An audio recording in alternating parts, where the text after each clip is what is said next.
Tout le monde peut être performant. Oui, mais pour cela, il ne suffit pas d'avoir une bonne santé physique et mentale, ou encore d'être rémunéré comme il faut.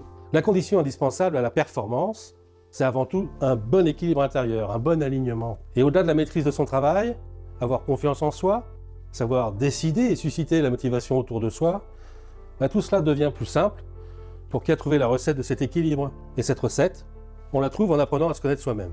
Les Grecs anciens nous disaient déjà « connais-toi toi-même ». Ouais, d'accord, vous allez me dire, mais par quoi commencer?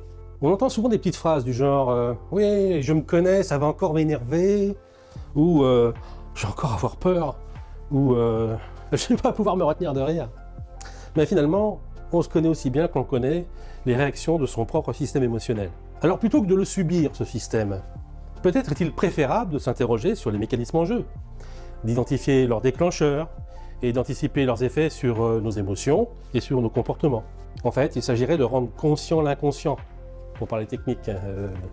C'est ce que disait Carl Jung, le célèbre psychologue. Plus simplement, cette démarche s'appelle « travailler sur soi ». Mais encore plus simplement, il s'agit tout simplement de prendre conscience de soi. Alors au début, ça demande un peu d'attention. Et puis on ressent les premiers bénéfices rapidement.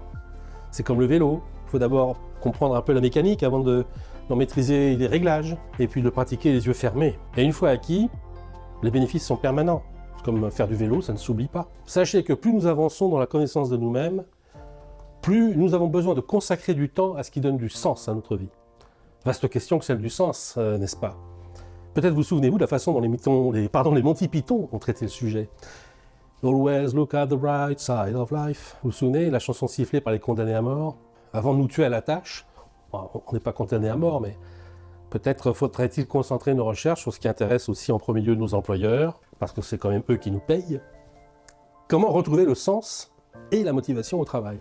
Et puis vous allez vite comprendre, c'est magnifique d'ailleurs, que tous les intérêts convergent en premier lieu vers l'optimisation de votre bien-être. Mieux vous serez dans votre peau, plus vous serez performant. L'apprentissage que je vous propose permet non seulement de mieux vous connaître vous-même, mais aussi de décrypter le fonctionnement émotionnel de l'autre, de vos interlocuteurs.